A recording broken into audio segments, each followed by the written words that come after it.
Welcome to the Coach 'em Up podcast. My name is still Tim Riley. Zach Zillner is not joining me today.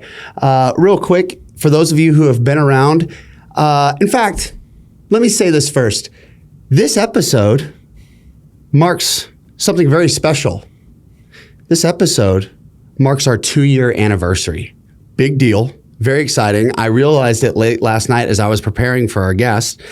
I was scrolling back through the videos, and I just want to say thank you to every single person who has ever listened to or supported any piece of content that has come from the show. From Zach and I both, we deeply appreciate it. Now let's get down to business. There are 2 types of people on planet Earth. There are subscribers and there are non-subscribers. For all of my subscribers, thank you so much. Our day ones, maybe you've been here for an entire 2 years. Thank you. For our non-subscribers, it's not that we don't love you. We just don't love you as much as everybody else. Stop peering over the fence. Come join the winning team. It helps us out a ton. It's free to you. And I get to bring on absolutely badass people like Eric Hinman. Eric, how are you? I'm awesome. Congrats on 2 years. Thank you, man. It's tough to do something consistently for 2 years. Most people don't. It is. Especially, I think the stats for podcasts, even making it past 20 episodes, they're pretty grim. I believe it. It's a lot of work. It's a lot of work. It is a lot of work. Yeah, we've had we're very fortunate to have had the success that we've had, and really, honestly, it's come off the backs of a lot of really good people and great sponsors, and an amazing editing team. Thank you, editor Ben. We love you. And then of course people like yourself, man. So thank you for coming on. You bet. Austin's a hub for it, right? There's so many interesting people here. That's why I'm in Austin. Yep. The community. Yeah, it's one of those things. It's like.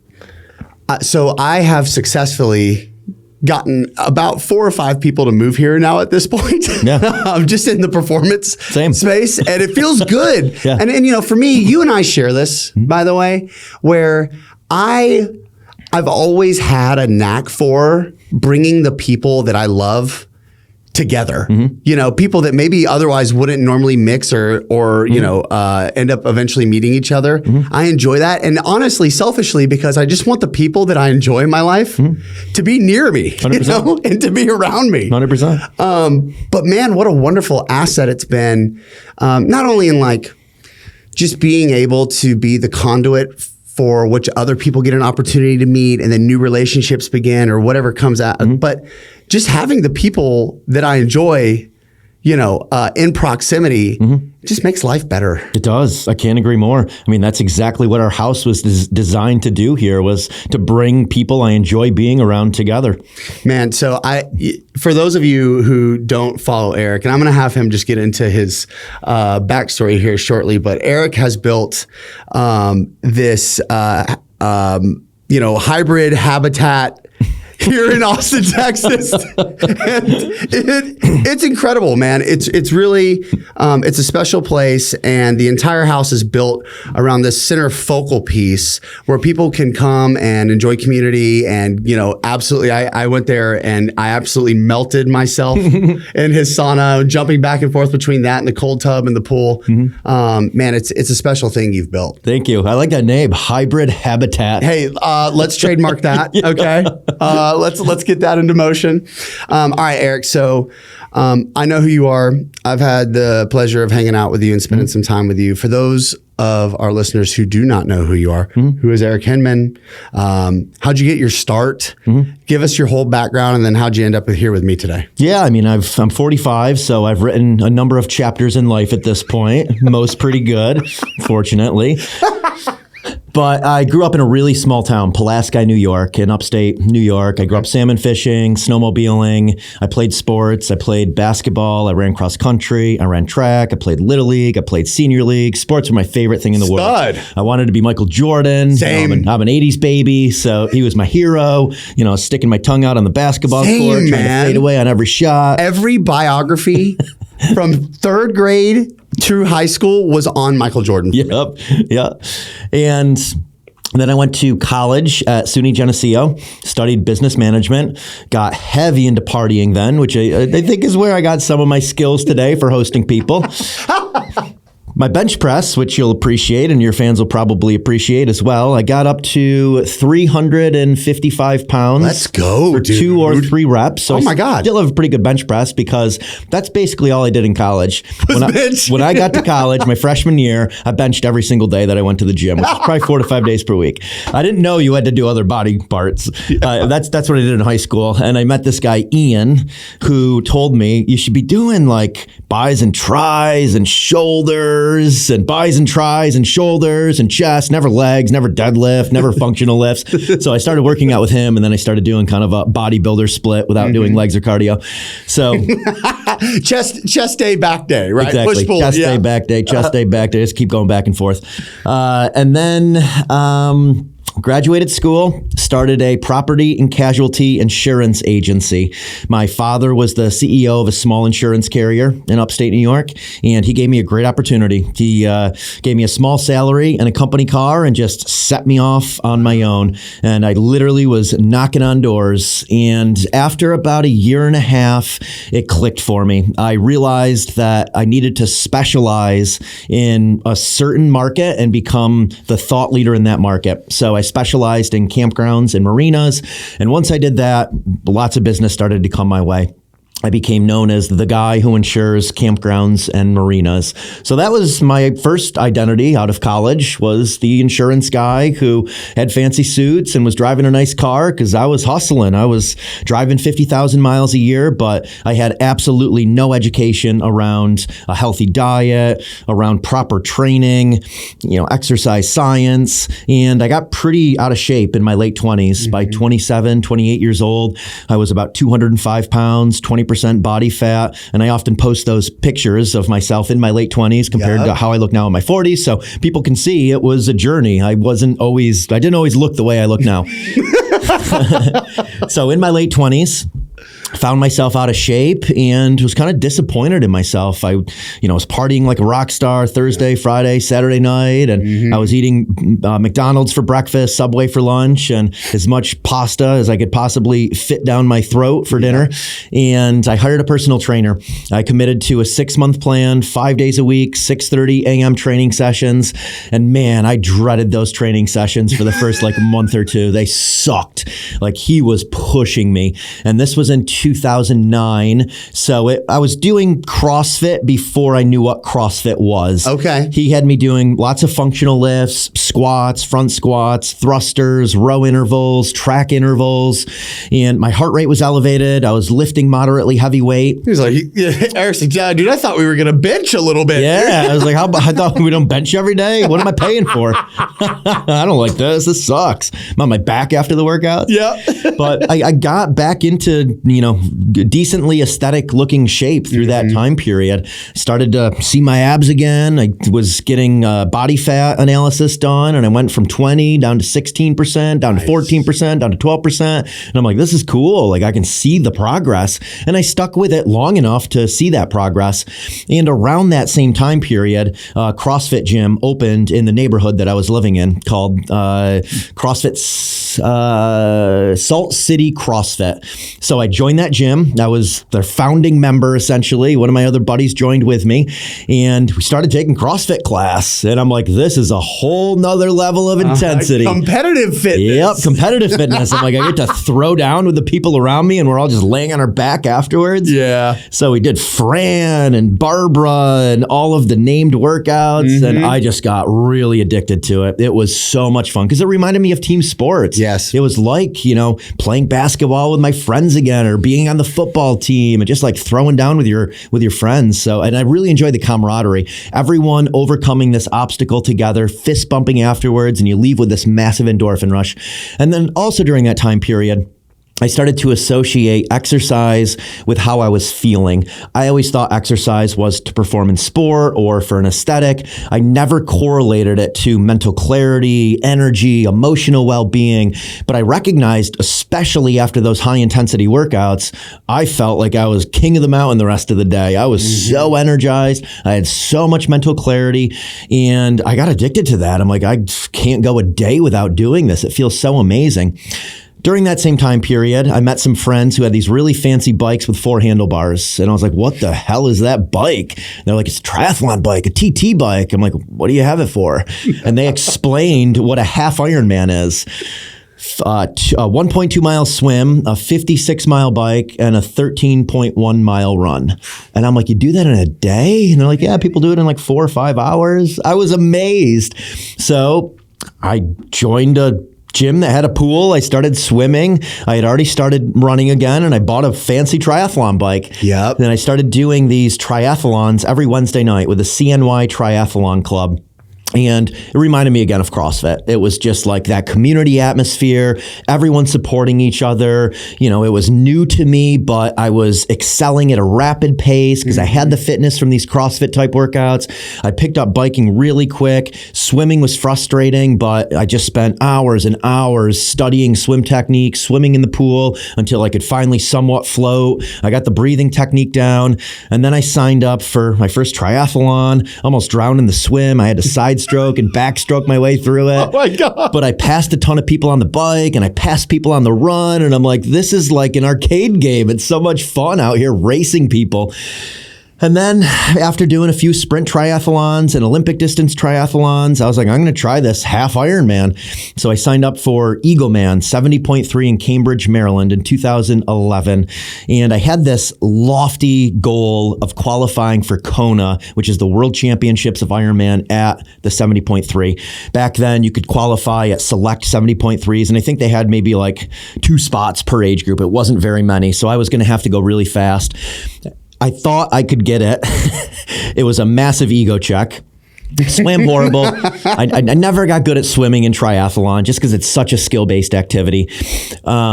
I biked my ass off. I had a pretty fast bike time. And then I went out on the run way faster than I should have. I think I started at like a 6:45 pace mile 1, 6:55 pace mile 2, 7:10 mile 3, 7:50 mile 4, 8:30 mile 5. As you can see, we're going the wrong direction. I was walking by mile 9. I finished in 5 hours and like 13 minutes. My goal was 4:20. Yeah. And I had to stand under a fire hose for about 30 minutes afterwards because I was delirious. It rocked my world. And then like 2 hours later, I'm signing up for Iron Man Lake Placid the next year. Fuck yes. You know, right after it, I'm like, I'm never doing that again. And a few hours later, on the computer, we're doing Iron Man Lake Placid next year. Like, I want to really test my limits. So, you know, I hired a coach and started training with purpose. This was a huge, huge lesson for me. Going through the motions and exercising versus actually training for something with specificity. Preach, brother. Yep. So zone 2 training is what I learned during that time period. I was doing all of my workouts at too high of an intensity, and I couldn't accumulate the volume necessary to get fast in endurance sports. So he told me I had to slow down to speed up, and he educated me on what's called the Maffetone method. So I was doing all of my runs at like a 150, 160 heart rate. I was biking as fast as I possibly could. I thought you just had to keep going faster to get fitter. Yep. And it took him a few months, but he's like, I'm going to fire you if you don't slow down. You're going too hard. You need to go hard when I tell you to go hard, and you need to go easy when I tell you to go easy. I finally listened to him. I dropped my heart rate from that 160 down to like 135 to 140. He basically put a 140 cap on all of my training. He's like, I don't want you ever going above 140 heart rate. I don't care if that's, you know, walking up a hill. Like, you got to check your ego. Allowed. You got to slow down. So I listened to him. And at the time, that was 2011, I could run about maybe 6 to 8 miles at an 8:30 to 8:45 pace at a 140 heart rate. I listened to him. 80% of my training was zone 2, so below 140 heart rate. I went from that pace and that heart rate. 4 years later, at the Iron Man World Championships in Kona, I was able to run about a 6:30 per mile pace for 20 plus miles at a 130 or lower heart rate. Holy shit. And it was just from volume, building muscle endurance, building durability, and building this massive aerobic engine. So slow down to speed up if you want to excel at endurance sports, especially if you're just getting into it. Obviously, if you already have the base, you're going to have to throw in some intensity. But many people, when they start with endurance sports, they're going too hard. You got to back off so you can increase the volume. That's what's going to make you faster. God. So it's what's clear to me here is like frequency and volume are going to be king in terms of building the engine, right? Because if you're going 2 to 10, just your frequency isn't there. 100%. Right? Yep. So a few things that I'm picking up about you, which make a ton of sense, is you have an ability to, one, set big goals for yourself, right? But not only that, like the willingness to set a big goal, but the ability to absolutely dial the fuck in and go after it relentlessly. Have you always been that way? I've always been very competitive with myself. I mean, I play basketball for 2 to 3 hours every single night in my backyard in high school. And yeah, with triathlon, I was training 20 plus hours a week, and I said no to a lot of other things. But I honestly didn't look at it as sacrificed. I just looked at it as devotion. I was devoted to this. That's all I was thinking about. I wanted to reach the Ironman World Championships. I visualized it in my training sessions. I knew if I put in the work, I could get there. So I feel like once I see that someone else has done it and they don't have some genetic gift, like, you need genetic gifts for basketball, football, but, for Ironman, for endurance sports, for the most part, it's a grunt work sport. And now if I see someone else who's done it, then I say, I can do it. They just followed a program. They had tunnel vision. They executed like a racehorse, and that's why they got to where they got. Because I'm picking that up from you, not only in your athletic endeavors, but professionally as well, right? Like even going back to you talking about being the salesman and figuring out the niche and saying like, I'm going to do this. Yeah. Right. Yep. And being able to commit to it. And the lesson in that for me is like, there is no hard work. There's no workaround, I should say, for showing up and being relentless and consistent. And that's what I love. I mean, I've learned that the outcome does not matter nearly as much as the process to get the outcome. I really love the process. Yeah. I rode 2 hours this morning. I love the process of getting fitter. That's my favorite thing in the world. Just every day trying to incrementally improve just a little bit. And maybe it's not daily, but if I compound that over several months, I'm fitter. And same with business. If I do similar things each day that are progressing and building something, a year from now, I will have built something. Yeah. So off the back end of that too, because this has been a hard lesson for me to learn as well, both professionally, athletically, like 100% all the time, all gas, no brakes is not a winning solution. It's not, you can't maintain consistency there. Eventually, you're going to run into some fucking problems, right? Yeah. And I know even in my personal life, like Kelly, my girlfriend, she sat me down multiple times and been like, you are doing too much, Yeah. And Lord knows I've certainly, overdone it in training over and over again. Same. Going back to that lesson you learned around like, and almost like you learned it like kicking and screaming. You know what I mean? Like you have to slow down. You have to do what felt like less in order to get to where you wanted to ultimately go. Why is that such a hard lesson to learn?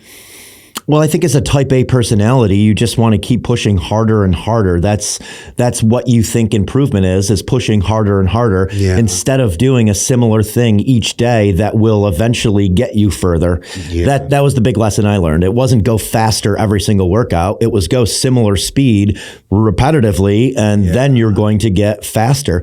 And it's the same in business. It's doing things repetitively that are going to get you further ahead rather than trying to be a superhuman one day, but then you're burned out for 3 days after that. Yeah. So it feels like the pragmatic approach of setting small, winnable, attainable goals daily. Yeah. What can you replicate? I think that is so important, is figuring out what you can replicate day in and day out. That's what's going to get you further ahead. And there's other variables within that. Your environment matters tremendously. The people you're around matter tremendously. The coaches, your mentors, that matters tremendously. And I've learned those things over time. I mean, I moved to Colorado because I wanted a different environment. We built a house in Austin because I wanted to be in this pocket where so many creators are coming, and there's podcast studios everywhere and media personalities and people building brands. So I've learned over time that you can fast track success by being in an environment where there's other people who are more savage than you. And then my friends raise my ceiling. It's normal to do Leadville in my friend group. It's normal to own multiple businesses and to also be an amazing dad and to be an amazing husband. And, all of those things inspire me and they normalize it for me. Mm-hmm. Yeah. To touch on what you said about your environment mattering so much, I think oftentimes when we think about that, people think about like what environment you were like raised in. Yeah. Right.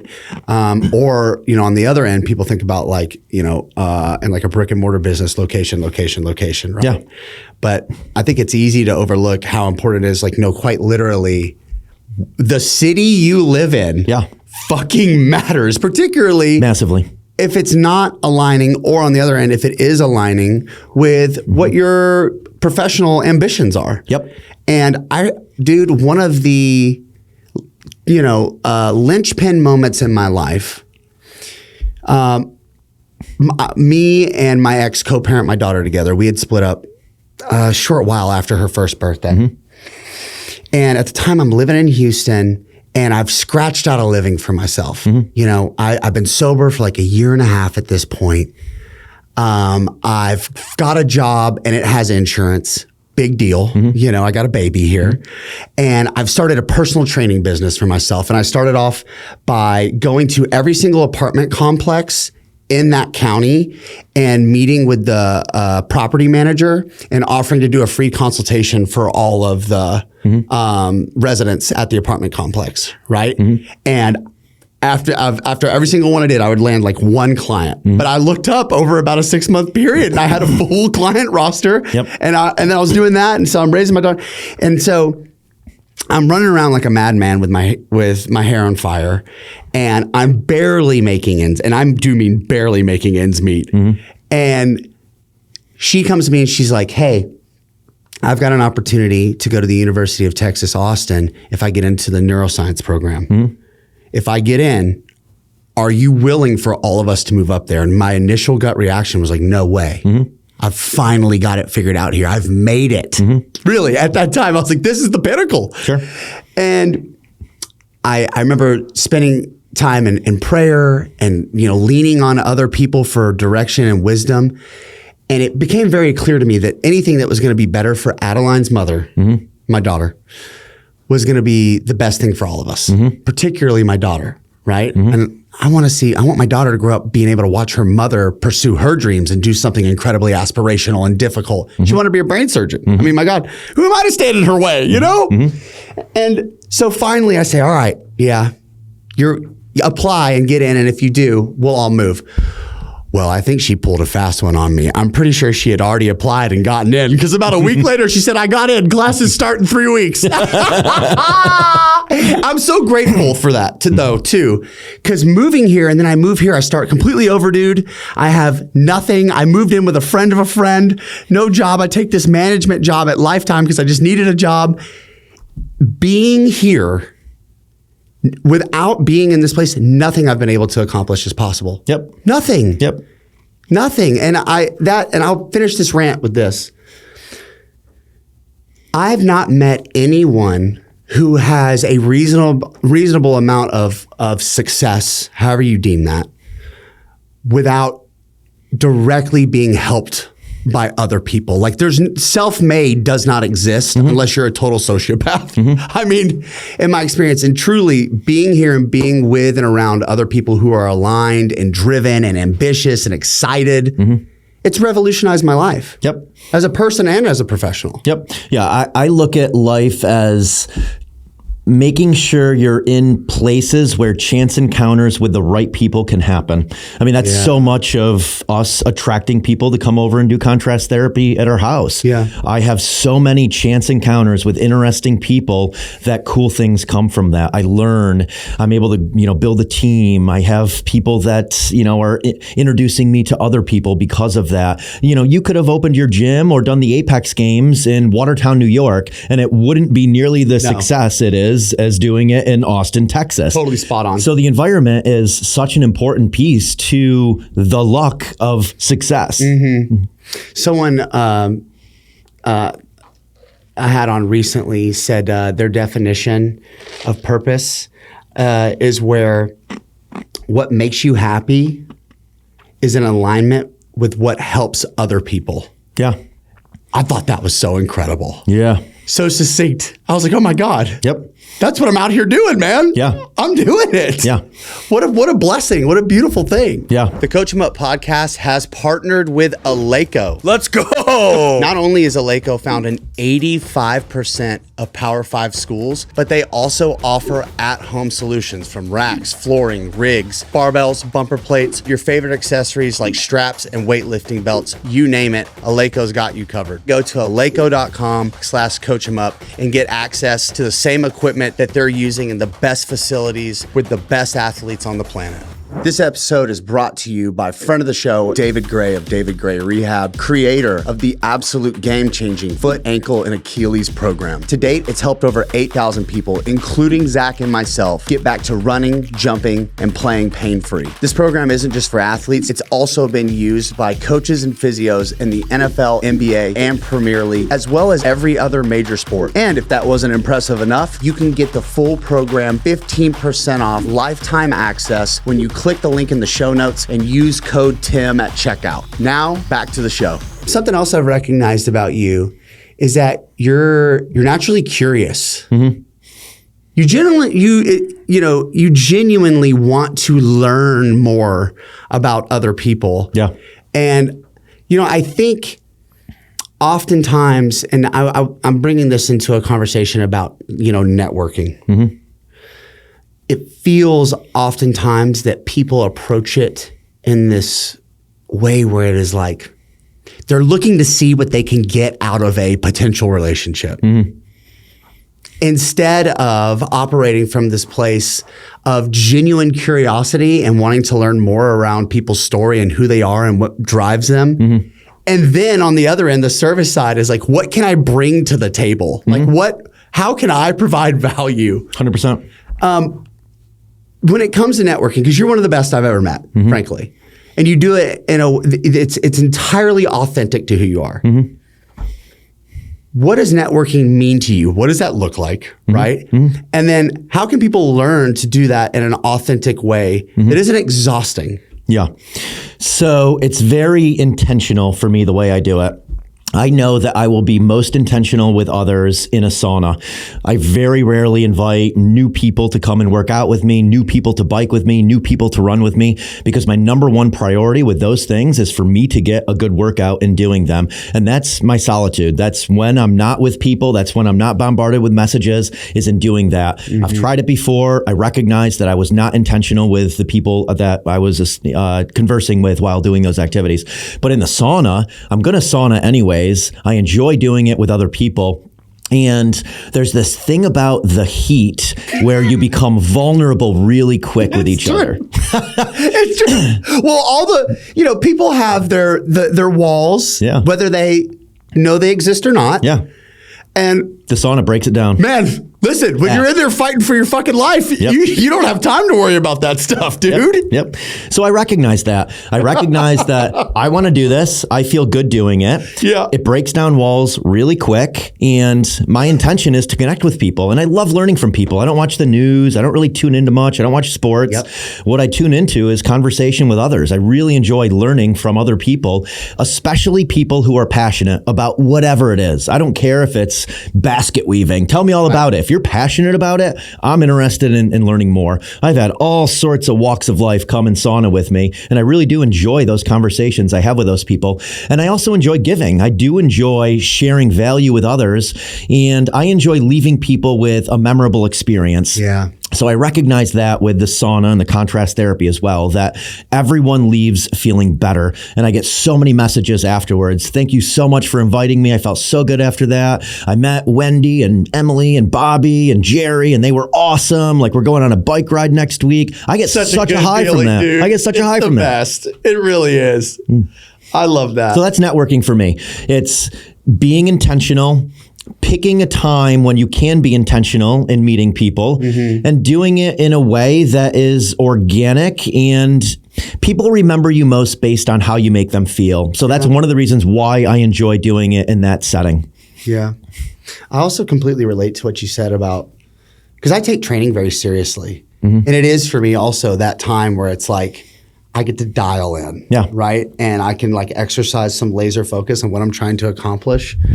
Particularly as I've gotten older, like, you know, there are times where it's like, it is fun for me and the boys to just like, get a pump and fuck around. But like 90% of my training now, like I actually prefer doing it alone. Yeah. Well, you have your program and you want to go at your intensity and you want to listen to your music and you want to be in the zone.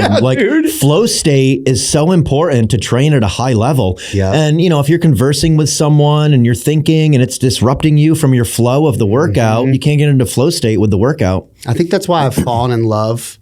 So the past 2 years of my life, I've been on this speed journey, particularly just trying to see how fast I can run. And when I first started, I was barely cracking 19 miles an hour. And last August, I broke 20. Fast. Well, but I have a very fucked up lens. And what I mean to say is like, I'm around these freaks of nature and NFL players all the time. And so, you know, perhaps the double-edged sword to my delusion is that I compare myself to them. You know what I mean? So in one way, it pushes me, but in another way, it's completely absurd and completely asinine to do such a thing. But you know, part of the benefit is like I was able to run 22 miles an hour in August, and this year I'm aiming for 23. I think I can get it if I can stay healthy. But being able to go to the track, and I go by myself, and I set up my timing gates, and I just go through the warm-up process and the rest and just the time in between the reps and being in the sun and being able to tune in, just like recognizing that it's a beautiful day and that the birds are chirping and it's just me and out there. And I think as much as I've fallen in love with the training process of sprinting, I've fallen in love with the experience of just being out there. Yeah, you're present. Presence is huge. Just like this conversation we're having, we're present with each other. So I think it's so important for people to take a step back and think about, are they being present in their various activities, conversations, environments they're in each day? That really makes for the perfect day if you can be as present as possible in each moment throughout the day in what you're doing. How do you know, for me, you know, finding that ability to be present in the moment, it has been an acquired skill. And my normal baseline most of my life is I'm either trying to calculate and living in anxiety of what's going to happen next, or for a large portion of my life, I was dealing with the destruction of the decisions I had made. And so I'm getting beat up from both sides, right? Thankful for a lot of really good therapy and sobriety and a lot of blessings in my life that those things don't dominate me the way that they used to.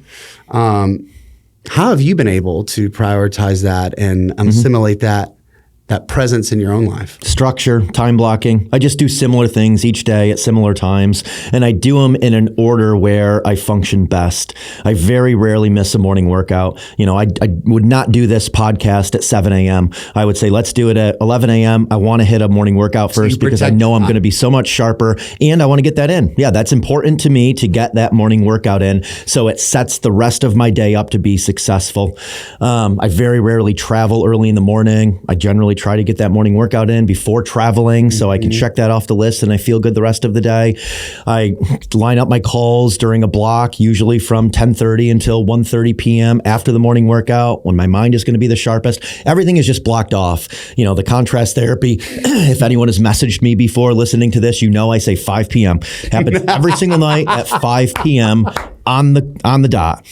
So I do things repetitively at similar times. And does it get disrupted sometimes? Yes. Right. But for the most part, I stick to that structure because that's how I know I operate best. And when you put up boundaries, people respect that. Like my friends, Mike Idala, who you've had on the podcast. Oh, God. Mike, real quick, human. Mike, we love you, Mike. You honestly, Mike is one of those people you meet within 5 minutes, that this is just a good human being. So shout out Mike Idala. Yep. When Mike first started hanging out with me, he thought it was selfish that I had such strong boundaries. And over time, he's like, I appreciate your boundaries so much. I know if I want to work out with you, I can join you at 8:30 a.m. at Arsenal in Colorado. And I know what type of workout you're going to be doing. I know if I want to join you for a bike ride, it's going to be 1 p.m. and it's going to be near your house. If I want to join you for contrast therapy and dinner, 5 p.m. open invite, we'll have dinner afterwards. So he and many of my other friends now respect it. So don't be afraid to set boundaries. Man,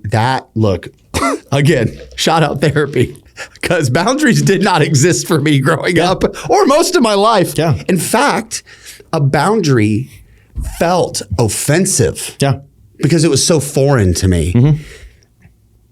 Was this process of being able to set and maintain and uphold boundaries something that you learned as you got older, or was it something you recognized early on?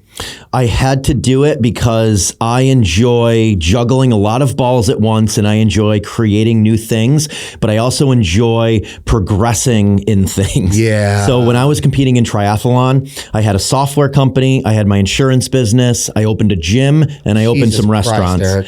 So I had a lot going on and I had to figure out how to manage all of those things. So it was during that time period where I started. It was out of sheer necessity. It was out of sheer necessity because I felt overwhelmed all the time. And I'm like, I need to figure out how to do what only I can do best. And I need to figure out a structure to get all of this stuff in. And obviously a team helped and systems. And at the time, I also had an insurance business that I was starting to outsource. And I found call forwarding back then where I could just forward all of the calls that came in to a secretary. And then I could have insurance calls go here, software calls go here. And I've continued to do that over time. Delegate, automate, eliminate, figure out what only you can do and you can do best, and figure out that structure where you thrive. You know what?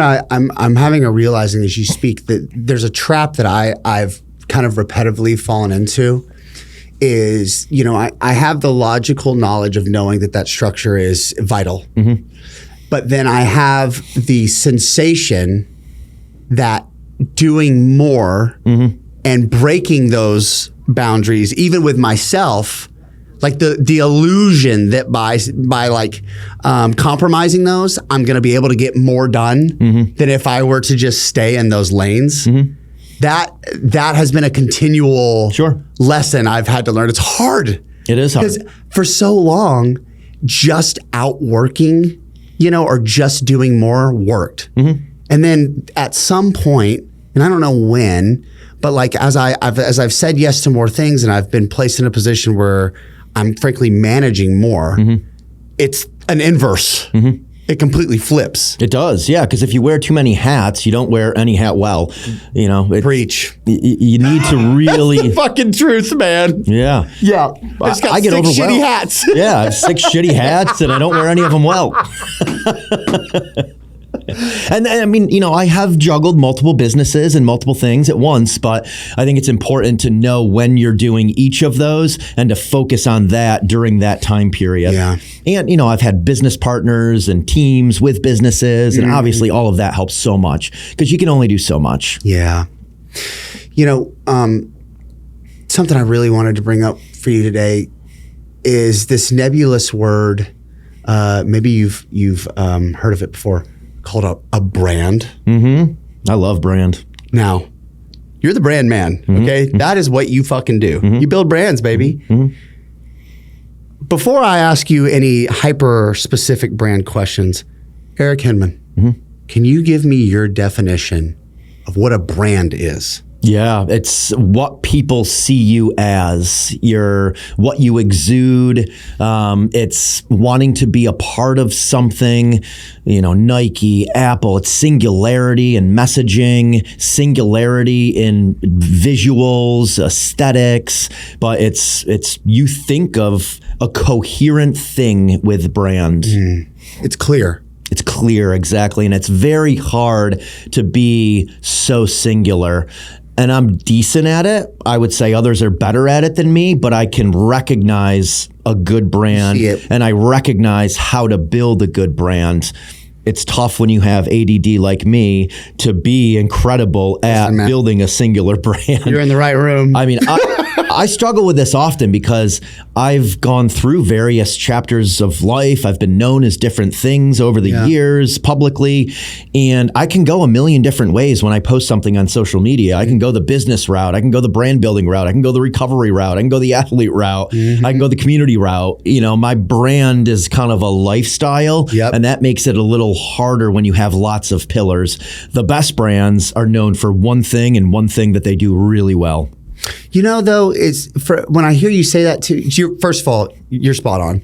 Secondly, though, for you, because it's who you are, and because you have multiple layers, and because you have multiple interests, and that kind of is what makes you you. Sure. You're unique in that regard. Sure. Where the brand is all of the different things. Sure. And it reminds me a lot of, what you've done with, inviting people over to sauna, where it's like, you're fitting it around your life and the way that's going to work best and not the other way around. 100%.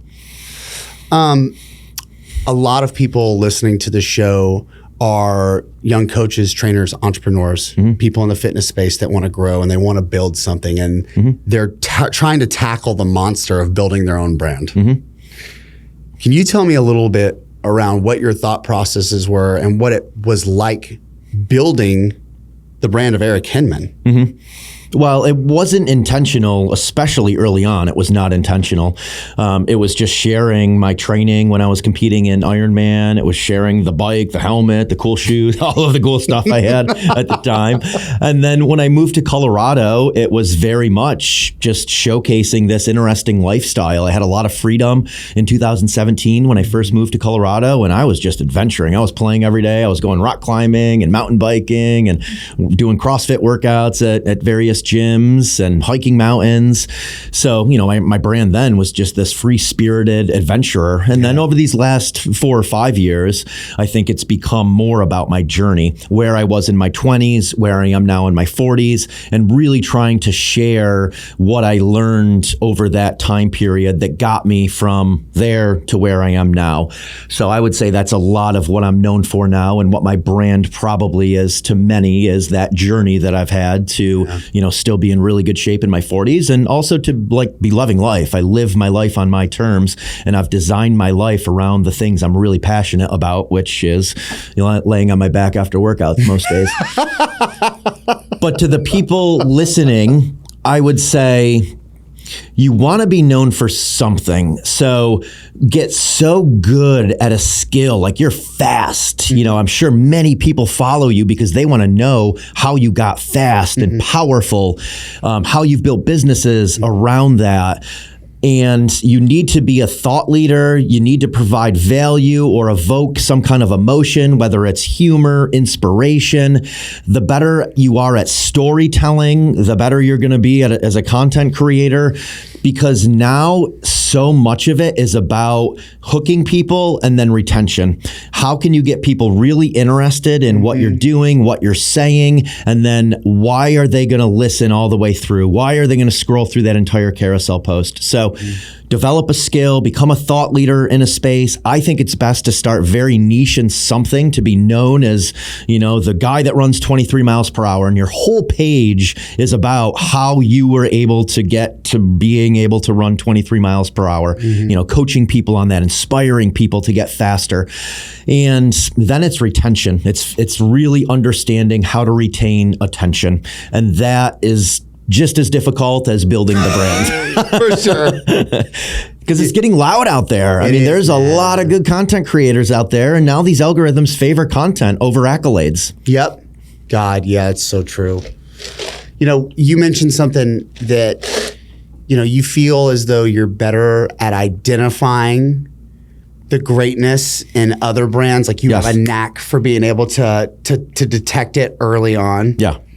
I think I have an eye for aesthetics, and I enjoy brands that are unique in the content they create, their messaging, and I enjoy brands that make you feel like you're part of something. Kane has done an incredible job of that. They activate at, dozens and dozens of community events throughout the year. They sponsor Diplo's Run Club. They do really cool collaborations. They do fun activations. They do experiential activations. 10,000 I was involved in early on, the men's apparel brand out of New York City. Same with them. It was really fun helping them form that initial ambassador program, and then just putting out the ethos, better than yesterday. Like, we are normal people who just grind day in and day out, and the clothing is built around us, and you're just like us. Yeah. God, I mean, that branding, that verbiage gets me fired up. Yeah. I love that. And because I'm building Apex, which, by the way, I want to talk about World's Toughest Mile because it looks so fucking cool. Yeah. But when I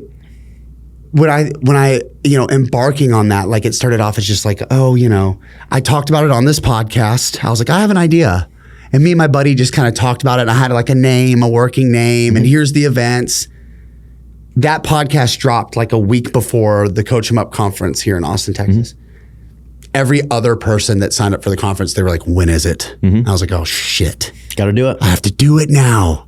And I'm grateful I opened my mouth because it's been so much fun.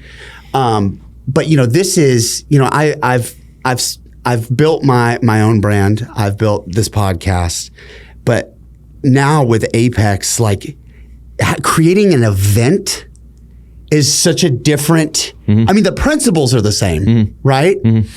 But it's still totally different. I mean, my God, just like the amount of effort that goes into trying to curate an experience. Because my whole thing, dude, is I want every single person who signs up to Apex to feel like a professional athlete for a day. To feel like a fucking pro athlete, dude. And it's been, while it's incredibly difficult, I'm not going to lie, putting together a good event is no joke. But man, that first one that we did here in Austin went so well, and the feeling I got from being able to recognize, like, mission accomplished. Yeah. These people loved it. Holy shit. It's huge. Addicting. Yeah, it is addicting.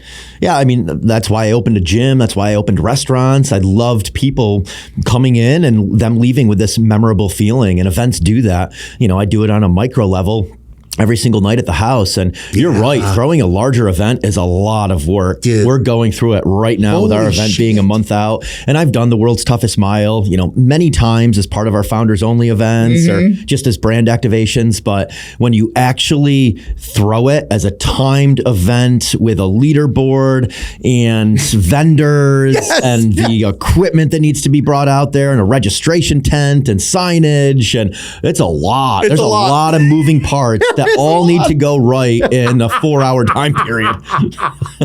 Dude, okay, so I don't, we're talking about World's Toughest Mile, but we haven't explained it. So please, what is the World's Toughest Mile? Yeah, well, I'll give the evolution of it. So in 2019, I was in Colorado heading to Salida to go mountain biking. And I was in the mood to do something really hard that day. And I stumbled upon this beautiful track in the mountains. And I was like, what is the hardest mile I could possibly do? At the time, I was training for CrossFit, so I was pretty proficient in handstand walks. And I was like, maybe I'll handstand walk a mile. Oh my God. And I was like, no, that's really hard. That might take me hours. I don't have that much time. I still want to go mountain biking today, but I did want to handstand walk. So like, I'll handstand walk the first lap. I'll burpee broad jump the second lap. I'll lunge the third lap, and I'll bear crawl the final lap. Oh my God. So that's what I did that day. It took me over an hour. The handstand lap walk alone took me 30 plus minutes. Oh, I believe that was very difficult. And then I didn't think anything of it other than like, glad I did that. I was sore as fuck for like a week afterwards, especially in my neck from the bear crawl and the handstand walk. And then a couple years later, I was like, we should do the hardest mile with a group. But most of the people couldn't handstand walk, let alone handstand walk a lap around a track. So I took that one out, and then I just implemented a run at the end. So we burpee broad jump the first lap, which massively drives your heart rate up. I counted it when I just did it 2 weeks ago. It's 150 burpee broad jumps for me. And then lunge the second lap. So give your shoulders a little break. You know, lunge you can do unbroken, but your ass gets obscenely sore from lunging a lap around a track. Did you count how many lunges? I Just didn't out count. of curiosity. I didn't count. It's a fuck ton of lunges. It's a lot of lunges. That's a lot of lunges. And then bear crawl the third lap, which that's what I get the most sore from because I don't bear crawl a lot, just my neck muscles. And then run the final lap, which when you get up off the bear crawl and you start running, it's like you took a 100-pound weight vest off. It feels so good to run that final lap. Thank God I'm running. Yeah. So I've done it probably 10 or 15 times now with Founders Only, my organization that does wellness retreats for founders. I've done it with various brands for brand activations. And like 6 months ago, I reached out to my business partner in Founders Only, and I said, hey, you've done this with me, World's Toughest Mile. A lot of people have now done it on social media, and it's gotten hundreds of thousands of shares on social media. I get tagged all the time in people doing it. So awesome. We should do this as an event. And again, like it was never the intention to turn it into an event. Yep. It just became that, and it's something I enjoy doing, and it's something I enjoy putting people through. So I hate operations. I hate systems. I hate logistics. Goddamn. But my business, yeah, we are the same person. But my business partner Wyatt, he loves that shit. He'll do that all day long. That's like his exercise. Yeah. Oh man. Like, God bless you. Yeah. Good for him. Stick with me for life, brother. Literally. So he's like, let's do it. Let's spin it up. So we got the website, and then we started building out the website, and then we went to get the Instagram account, and someone had it. And it followed one person, our friend Guido in Miami, who started Wadapalooza. And we're like, that's so interesting. He owns that domain name. Why in the world would he own that Instagram account? So we reached out to him. Turns out he did it with Noah Olson. He loved it, and he was thinking about spinning it up. You're kidding. Yeah. So we're like, why don't you partner with us? He didn't know that it was something that, I had done and that we were working on it. So we partnered with him. 1/3, 1/3, 1/3. He has the experience of hosting massive events, Wadapalooza in Miami. If you guys haven't done it, it's amazing. They're now, bringing it to other cities and countries. And Wyatt. And we have the perfect team. So we were like, let's do this, guys. Epic. So first one, April 18th at Yellow Jacket Stadium on the east side. We have 40 people who've already registered for it. We're expecting probably 300 to 400 people. For sure. And it's going to be, the world's toughest mile on the perimeter with timing and bibs and a leaderboard and with heats. And then on the infield, we want it to be a massive wellness party. So we're going to have saunas and cold plunges, ice baths, wellness vendors, food, coffee. It's going to be fun. So like a 4-hour type event. And, we want it to be competitive, but we also just want people to walk away like having done the world's toughest mile, meeting some new people, check off that box. I did something hard today and can't wait to do it again. So cool, man. I'm going to go. Yes, absolutely. That is so awesome. It's fun. It's a great time domain. For someone fit somewhere between 30 and 60 minutes.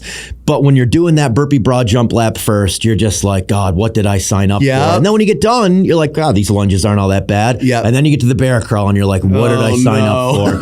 And then halfway through the bear crawl, you're like, all I have to fucking do is run now. It's an emotional roller coaster as well. I love to, you touched on this is something I've tried to do with my competition is like, I want people, even like this, the people who aren't competing, like my mantra has been, I want it to feel like the NFL Combine meets a block party. I want people to just have fun, dude. For sure. Because we've all been to, I mean, many of us, listening and watching, and we've been to a fitness competition or a track meet even, for the love of God. And look, I love track. Track meets, fucking brutal to sit through and to be a part of. On the other end, you go to a High Rocks event and it is live, dude. It is exciting. It's an experience. It's an exactly. You said it. I want people to have an experience. It's so cool, man. Yeah. The Coach 'em Up podcast is thrilled to be reunited with Atlantis Strength. If you listen to the show, then you know that I think machines are highly underrated, not only for Gen Pop, but for athletic populations as well. With Atlantis Strength, the biomechanics are always dialed in. The joints line up, the strength curve is always on point, and every rep feels natural and strong. And it's no surprise. They've been engineering and shaping greatness in their Canadian workshop for over 40 years. Now that I own a gym myself, it was a no-brainer which company I was going to purchase my machines from. They are simply the best. If you're a gym owner, strength coach, or you just love good machines, go to atlantastrength.com or reach out to me directly at connect@coachemuppod.com.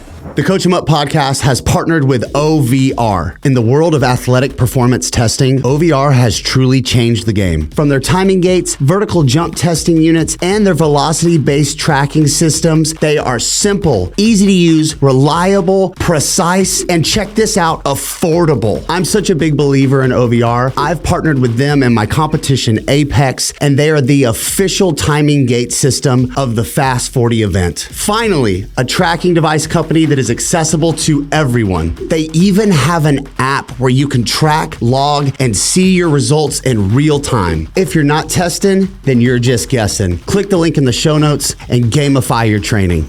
What is the next Apex Games? It's a week after you. Cool. I know. And how many are you expecting? So what do you cap it at? We, as of right now, 60 men, 60 women. Cool.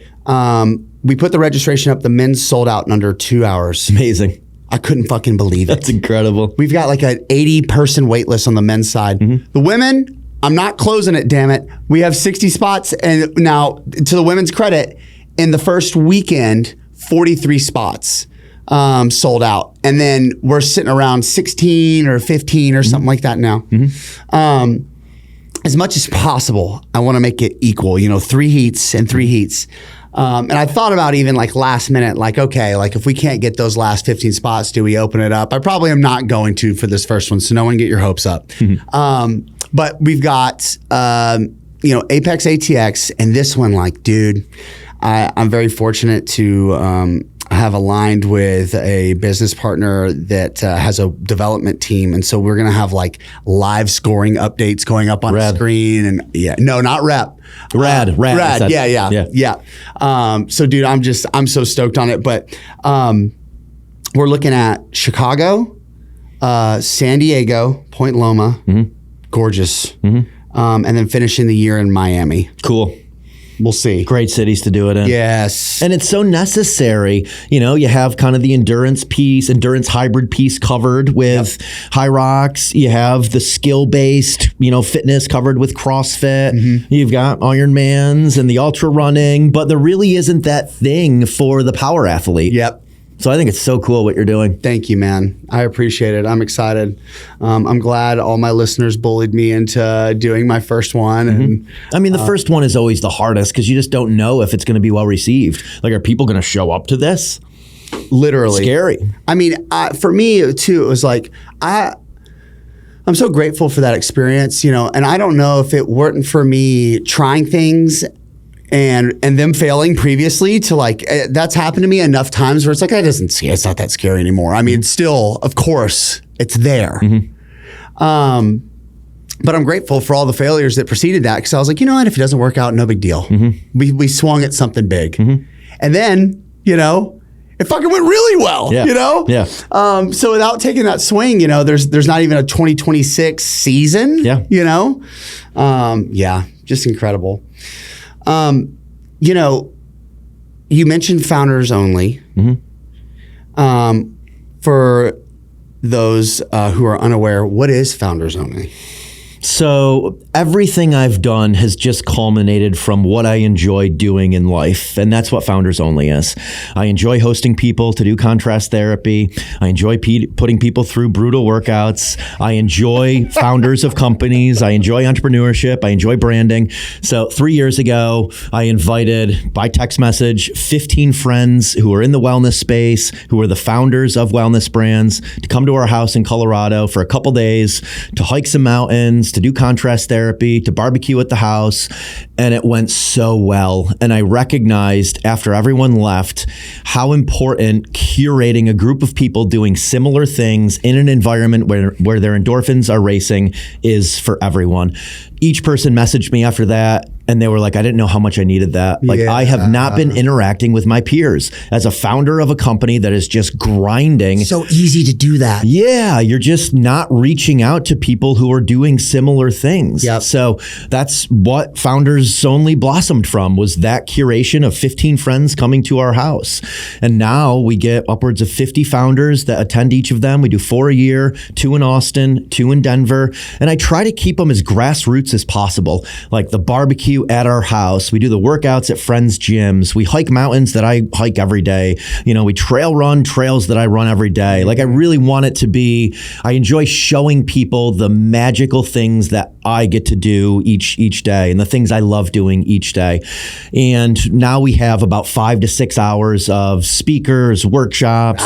Mike so Idala cool, leads one of the man. workshops about leading life on the offense. And then, you know, with people like you, people who are just doing big things, spinning up events, creating things, successful business owners who failed, third-party service providers, anyone who can help the people in the room. But, you know, ultimately the sum is greater than the parts. The magic of it is everyone there is contributing to the experience.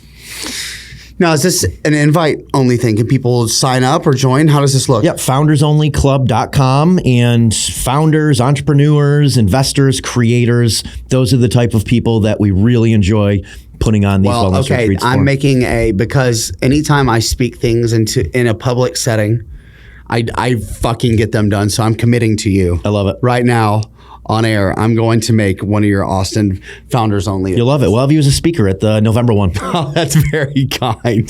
That's that was more than I bargained for, but but I would be honored to do such a thing. Heck yeah. What, you know, so you have this beautiful thing that, by the way, this has been a consistent theme with you, which I find just incredibly refreshing, where you do a thing and it's not even with the intention of like trying to, but you're able to like recognize when you've caught lightning in a bottle a little bit. And then your first thought, at least it appears to me, is to share it with everybody else. 100%. Yeah, because I like making people feel a certain way. When I feel a certain way from doing something, I want others to feel that same way. Yeah. You can ask many in my friend group. I've cost many of my friends $10,000 plus bikes because I love biking. Yes. And I'm turning a lot of my friends here in Austin into cyclists. Listen.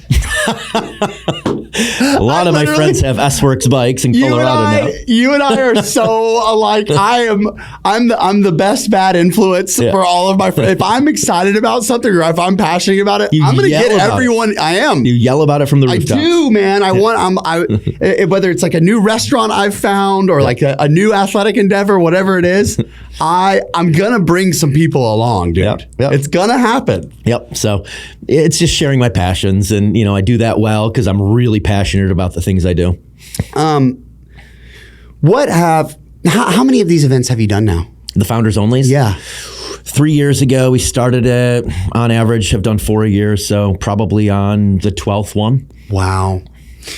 Are there, 12 of these events, just going to one of these, I know just from personal experience, it only takes one interaction, one meeting, one moment to fundamentally change the trajectory of your life.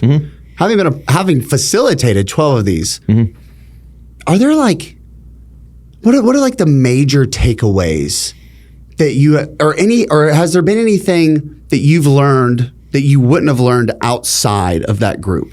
It raises everyone's ceiling. I literally was on a call right before I walked into the podcast studio with this guy, Tony, who's involved in a coffee brand called Roast Umber. And he goes, you changed my life at the last Founders Only. You raised my ceiling so much higher than my ceiling was. So a lot of the people, I shouldn't say a lot, many people who found companies, they lose track of their health because they're grinding, they're building a team, they're executing day in and day out, they're sacrificing their sleep, and they lose track of what got them into the wellness space, like feeling good from workouts. So many of the people who attend, they recognize that they've gotten away from doing, like practicing what they preach. So, you know, we show them that like we hit the workouts every day. We do the contrast therapy, like we live the life. And like, it's important because I do think those practices make you better at everything else you do. They make you a better dad. They make you a better husband. They make you a better business owner. They allow you to have more creativity. They give you more energy. They give you more mental clarity. So I think that is something that everyone gets from it. Their ceiling gets raised. And they're also, you know, I tend to attract people who accomplish high things. They do Leadville. They've run the Moab 250. They've built $1 billion business. So that inspires people because they recognize that Greg from Bloom is just a normal dude who worked his ass off for 10 years and he built $1 billion business. Son of a bitch. And strong. And he benched 355 on one rep max. I saw that. I'm like, Jesus Christ, I got to go do the same show? Fuck me. This guy's over here benching 355. I'll be lucky with 255 with the shoulder. Yeah. I think too many high achievers are put on a pedestal and it looks unattainable. But when you talk to them, they're just normal people who focused on one thing for long enough. You know, and granted, they had some luck along the way, but they created it. They went to the right place. They met the right people. They learned the right things. They had the right mentors. They got investment from the right funds. You know, they created their own luck. So I could probably talk about this for a whole hour. So I'm going to reel it in the best I can. But what you just said is been such a profound realization in my own life.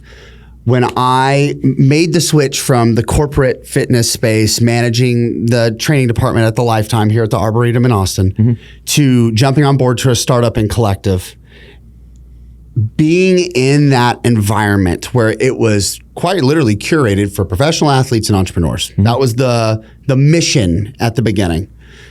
And being able to, you know, train, work alongside with, converse with people who many would normally pedestal just immediately without having even had a conversation with them or anything like that.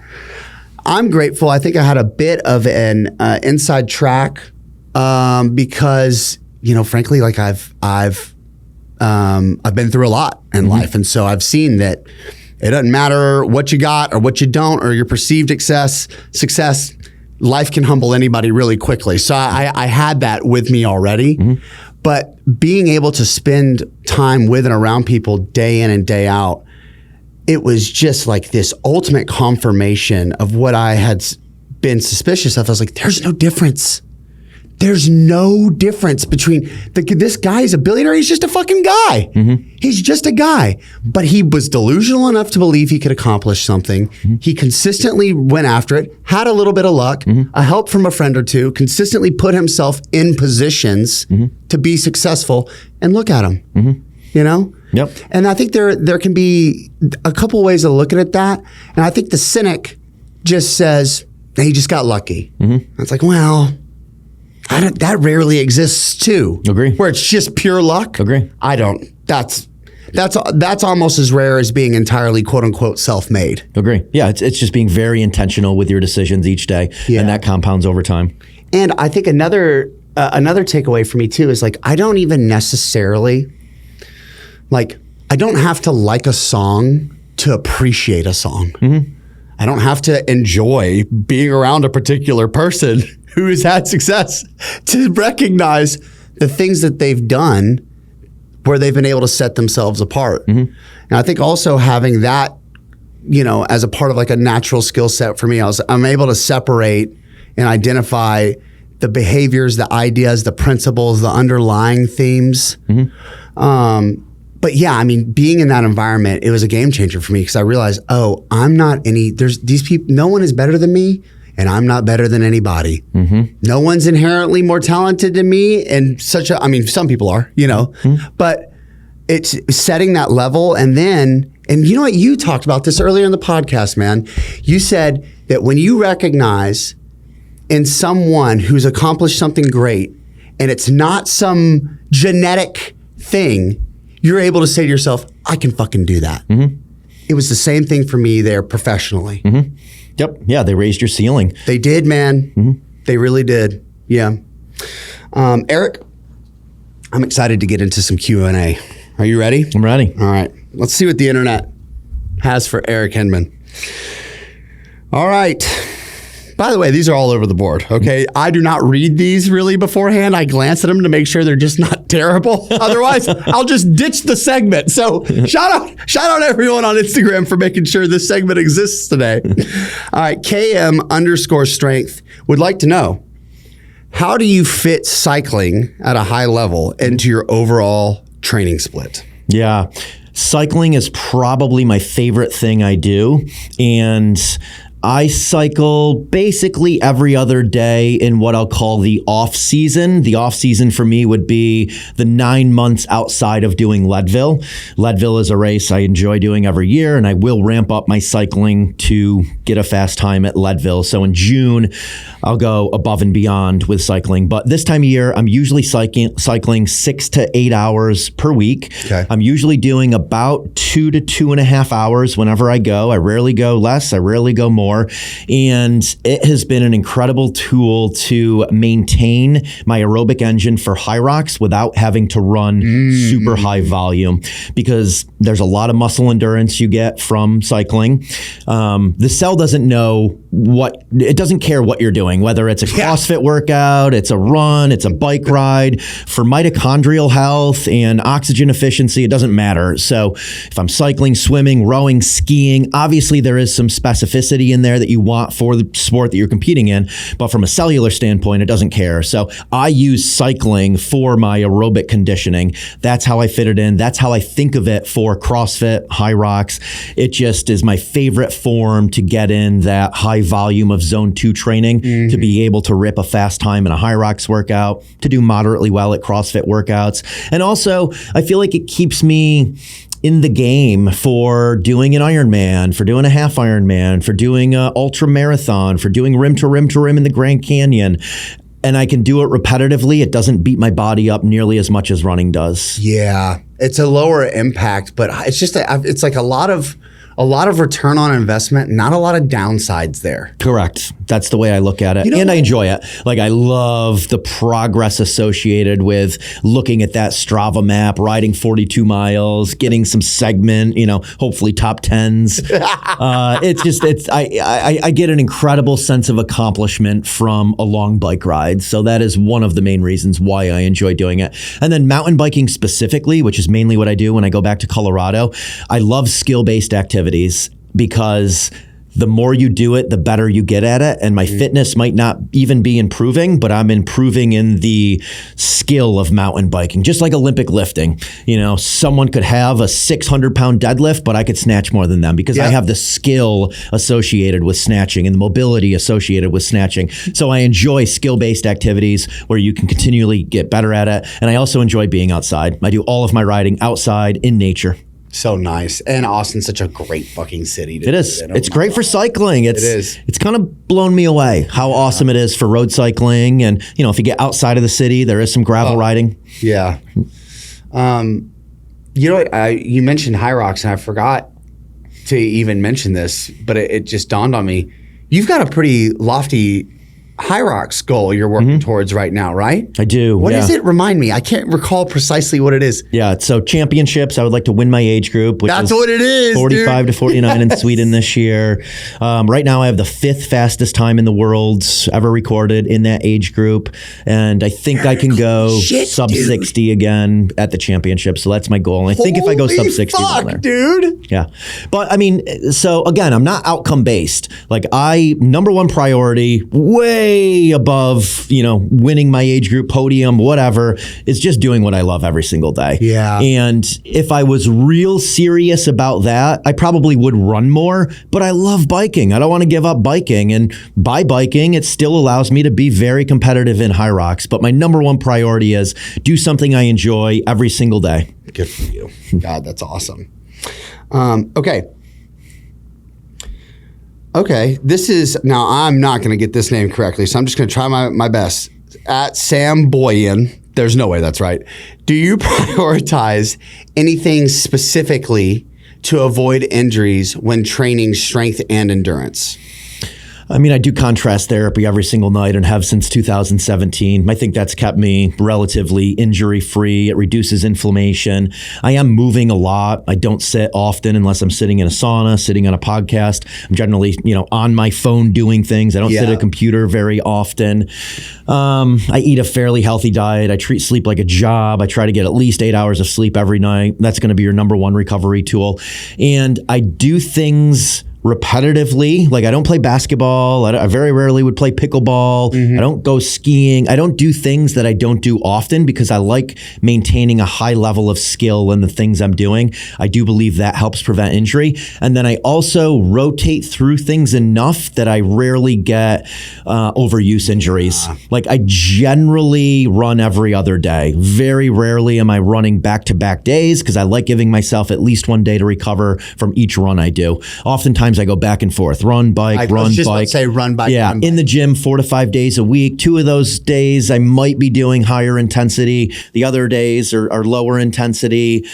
Squatting at least once a week, front squats, back squats, Nordic curls, lunges, overhead pressing, bench pressing at least once a week, pulling, deadlifts, power cleans, that type of stuff at least once a week. So I do similar things repetitively, but I don't do them so much that I get overuse injuries, because I did get that during the triathlon years. And then when I went from triathlon to CrossFit, I wanted to immediately be a high level CrossFit athlete. And I was training like 3 to 5 hours a day CrossFit workout. Oh my God. Like just back to back Metcons. Fucking brutal. I tore my MCL. I was so banged up. Every day I went to the gym, I was working around something. And it was my fault. It wasn't CrossFit's fault. It was my fault because I was putting in way too much volume, treating it like triathlon. Yep. I too I know what learning that lesson feels like, my friend. Okay. This is from McCollum. By far the easiest Instagram handle I've read on this show. What drove you to go from corporate America to Ironmans and wellness collectives? Initially, it was aesthetic based. I just didn't like the way I looked. And then it became feeling based, and then it became progression based. So when I hired that personal trainer, just wanted to get back into decently aesthetic looking shape. Once I accomplished that and found triathlon, I was interested in progression. I wanted to go further and faster. And now I would say it's feeling based. I just enjoy how I feel, and community is such an important piece of that to me. I think of community as one of the most overlooked forms of wellness. Just having the right people around you, being in the right place where you can attract those types of people, and doing the right things to attract those people to you. When I was knocking on doors selling insurance, I was chasing opportunity. Now I attract opportunity. Yeah, God, that is so awesome. You know what? I'm going to insert a question here in the Q&A. Never been done before, but only because this has come up a couple of times for me. You've hired trainers and coaches. You've had many business partners. Tell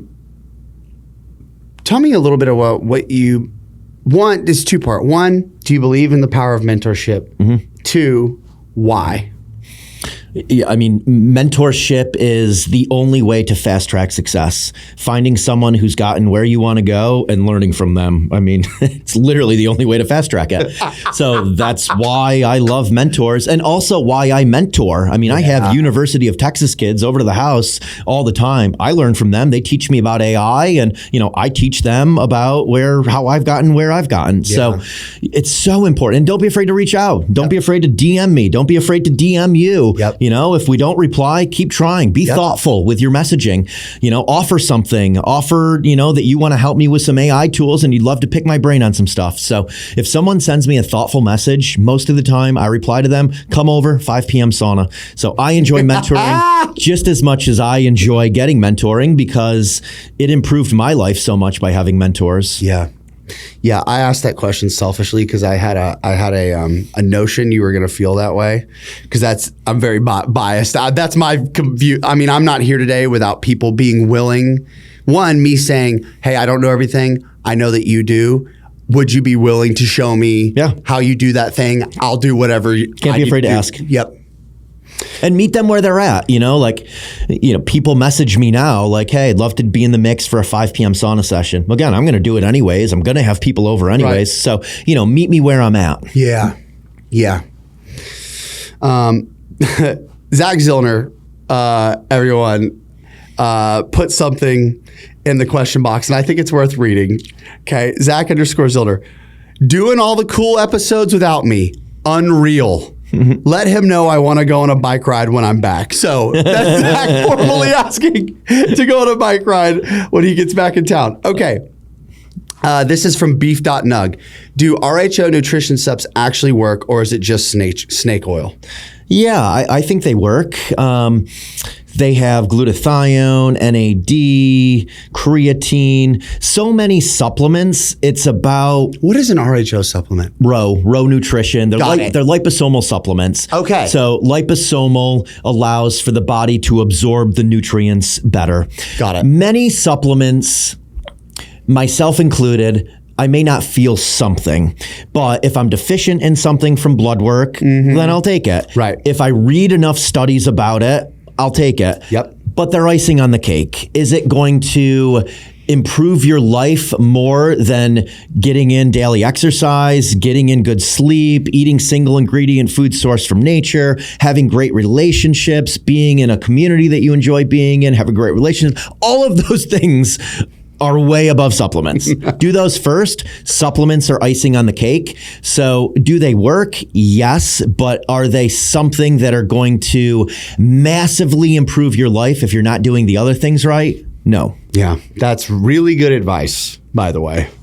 Okay, we have from CanCarlsey _ is it advisable to do creatine loading in low weight individuals? I have heard that you don't need to load creatine. Bingo. Yeah, I mean, in my late teens, when I first started taking creatine, that's what we were told to load it. Yeah, so it'd be like, my dad said you have to have a loading phase, 6 weeks, 10 grams a day, no matter what. But of course, the funny now is that a lot of people are taking 20 grams. Yeah, taking a lot. I take 5 to 10 grams. Most days I take 5. When I was training heavy in CrossFit 2 years ago, I was taking 10 grams. I do 5 pre, 5 post. But yeah, my understanding is you do not need to load it. I do not load it. But there are some supplements that you do need to load, which I literally just learned this yesterday. Beta-alanine has a loading period. What? A doctor told me that yesterday. Get the fuck out of here. For 30 days, you should do a loading period of beta-alanine for it to really buffer lactic acid. I thought just by getting the tingles. Yeah, someone fact check us, but sure. This was a doctor who told me this yesterday, and I just thought if I got the tingles from beta-alanine, it was doing its thing. Yeah, I'm ready. I'm gonna bench 10 pounds more than last week. Go, baby. I got the tingles. I can feel it. Honestly, that's what it all comes down to. Just give me something I can feel. Incredible. All right, let's see if there are any other ones worthwhile in here. Okay, this last one. Let's go here. Okay. This is a hyper-specific question. Sean 121790 wants to know how much money is needed to live your lifestyle. Ooh, I mean, a lot of that depends on your lifestyle. Where do you live? How exotic is your lifestyle? Yeah, I mean, so much is going to be dependent on the person, but I'll answer it this way. I was very fortunate that the first opportunity that was presented to me by my father was an opportunity where I could make passive income and residual income. It was the property and casualty insurance agency that literally provided the foundation for everything else I've done. I still own that business. Ironically, my father now runs that business for me. He's 77 years old. Oh my God, good for him. He's running run it for me for the past 5 or 6 years now.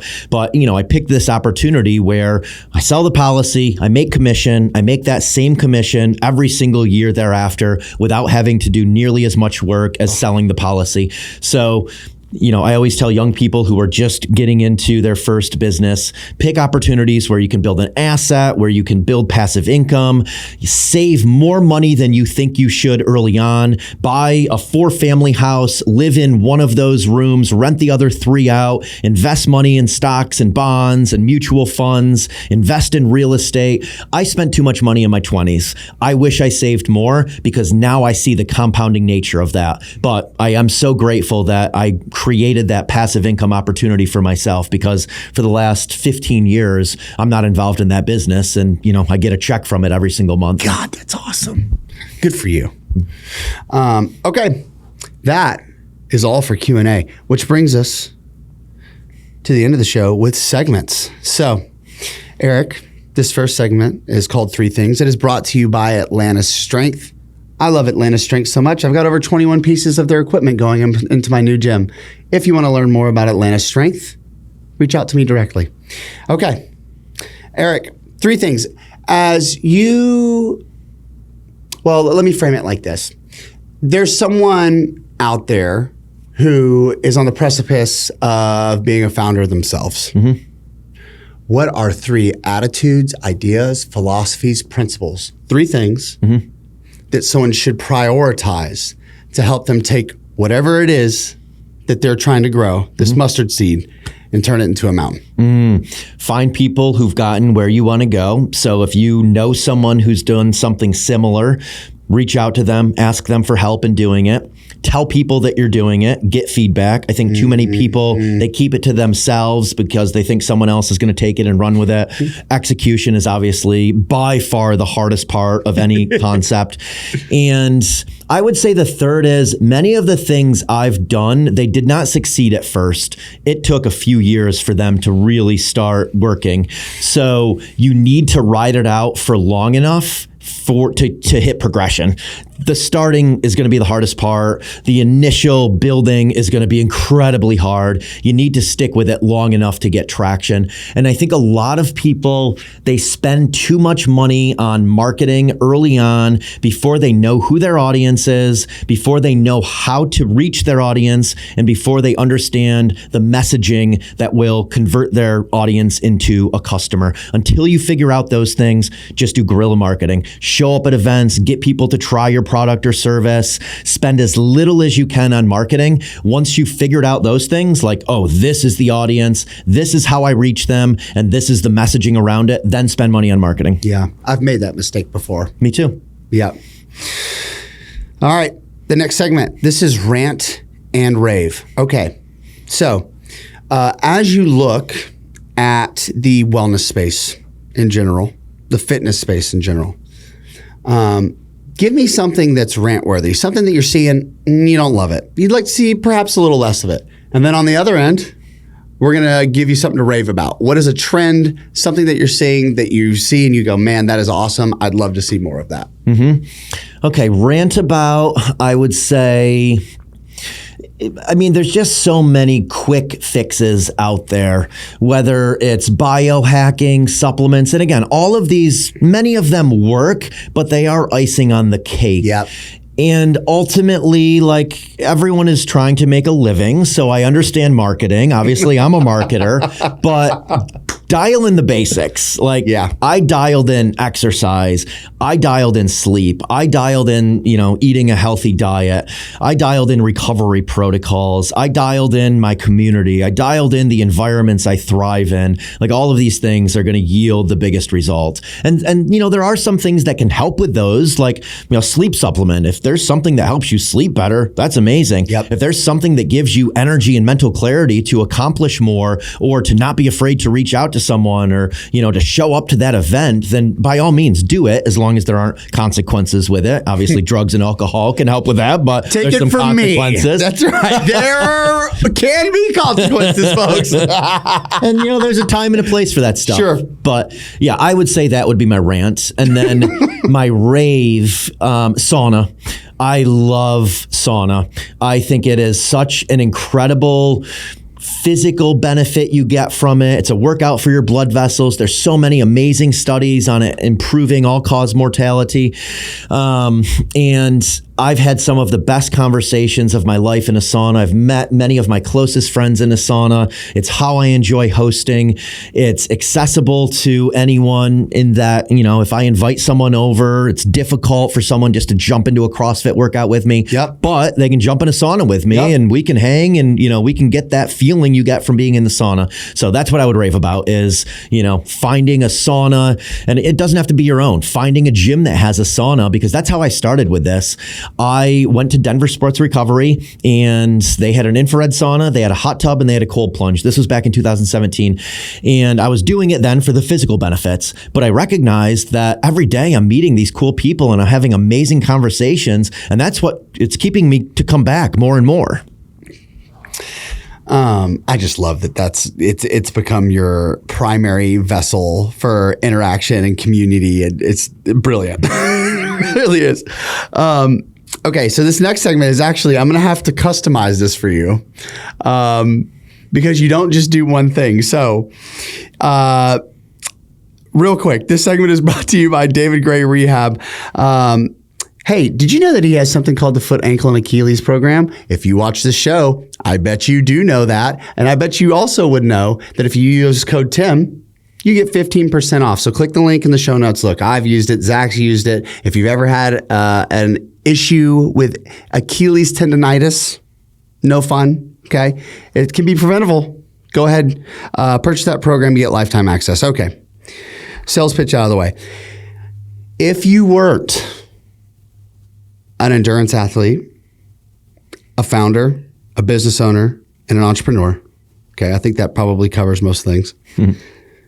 Eric, what would you be and why? I mean, I always wanted to be a professional basketball player. I thought that looked so cool, watching Michael Jordan and the Bulls. So I guess, man, if I could live again and I could pick absolutely anything to do, I do love team sports. I do love basketball, but I also see the downfall of fame. Yeah. and how being a public figure can be incredibly stressful. So, gosh, that is a tough question, knowing what I know now. I would say, knowing what I know now, I would just want to impact people's lives in a positive way through doing something community oriented. Whether that was owning like a massive event that people attended on a regular basis and everyone left feeling amazing. Everyone left with new friends. Everyone left learning something. If I could do what I'm doing now, but on a grander scale, I think that's what I would come back and do, rather than what I would have done as a kid and said I wanted to do as a kid, just because I see the downfalls now of being a public figure, people knowing you. You just get lots of hate in being a public figure, and it really I love all of my interactions that I have with people in person. Yeah. But it's definitely jaded my outlook on humanity. Yes. With being online. Being on socials. Yeah. Well, the reason I'm glad you said that, because I was going to follow up and be like, how have you navigated that? Because you don't have a small platform, Eric. Yeah. Now, and again, for me, like, I forget I have a pretty big platform because I'm around people who are, sure, but you have a big platform. I mean, what's been your experience with having to navigate that yourself? Yeah. So, 99% of the time it's positive interactions that I have with people, but it's interesting how the mind works when someone writes something poor about you, that negates the 99 positives. That's such a great point. But, ultimately I'm true to myself. Yeah. I know that I impact people's lives for the better. I enjoy living my life the way I live my life. If someone is going to comment negatively on an ad they see, they don't know me, I'm a public facing figure on that ad. They don't want an ad in their feed. I just recognize that it's like being written up in a newspaper article. Yeah. Like I used to always read Fuck this guy and whatever he's got going on. Yeah. You know? I mean, I used to read like newspaper articles and the comments in a newspaper article. And I'm like, damn, I don't want to ever be that person in that newspaper article. And now I get those types of comments on an ad on social media. But you just, I recognize that I'm just being treated as a public figure. Yep. There's no empathy. You're not treated as a human anymore. Yep. That same person probably would not say anything in person, but because, they're able to hide behind a username and there's no repercussions of them commenting on that, then they do it. But yeah, it's just recognizing that you're being treated as a public figure and empathy goes out the window when you're treated as a public figure. It's the truth. For people having, because that can be really difficult for people who have a presence online or who are trying to grow one. Yeah. And particularly early on, if you get something that, maybe hurts your feelings or, rubs you the wrong way, it can be kind of devastating. But I like to use the analogy of being in traffic. Mm-hmm. Right? Yeah. Someone flicks you off. Or someone, let's say someone cuts you off. Yeah. They didn't see you. Yeah. And I think for many people, the initial reaction is to get mad, Yeah. right? And it's normal to be a little aggravated or annoyed, but to completely allow it to disrupt your entire, because here's the funny part. It's not personal. Yeah. That person didn't wake up at 7:30 a.m. and get ready for work and think to themselves on their commute, you know what? I'm going to cut this F-150 off as hard as I possibly fucking can. They're just trying to get to work just like you. It's not personal. So I think about it in that same way where it's like, look, people aren't always the best versions of themselves. In traffic, online, right? Also, I've met so many people. I've had so many conversations. I'm very good at putting myself in someone else's shoes. And when you do that, you recognize that you have no idea what that person's day has been like. You have no idea what that person's life has been like. And ultimately, the way they're reacting is just based on their life and the things that have happened in their life. And honestly, has nothing to do with you. Yes, almost always. Yeah. I have, a long-term mentor. One of the mantras is, it's none of your business what other people think of you. Now, that's not a license to act however you want, okay? But what it is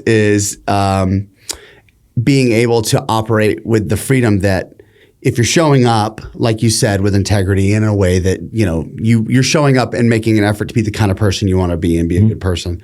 If you're spending time worrying around what other people are thinking about you to that precise extent, it squanders the hours that you can actually be useful, successful, productive, everything else. 100%. Okay, awesome. Love it. Let's make this one more business related and less fitness related, even though they're kind of inseparable for you. Overrated versus underrated. So when we look at building a brand and building a business, what is an idea, philosophy, concept that might be popular, but you actually believe is overrated? And then on the other end, what is an idea, philosophy, concept that is underrated? Ooh, I mean, overrated is anything that is easy to do and is sexy. So, I mean, right now, starting a supplement company is pretty easy and it's pretty sexy. But there's a lot of competition out there. What is underrated is something that would be B2B. Like, what are other people not doing? But there's an opportunity for it. Or pets, like we've had this whole come up of longevity for humans.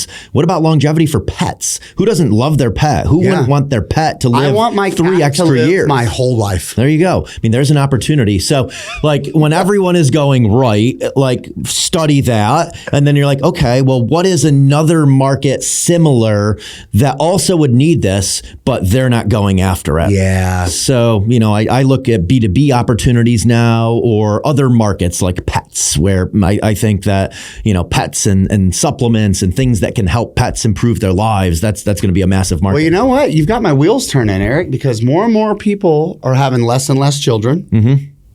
But more and more people are acquiring more pets. Yeah. That's interesting. I knew the children's stat, but I didn't know the pet stat. Yeah. That'd be interesting to see what the... Yeah.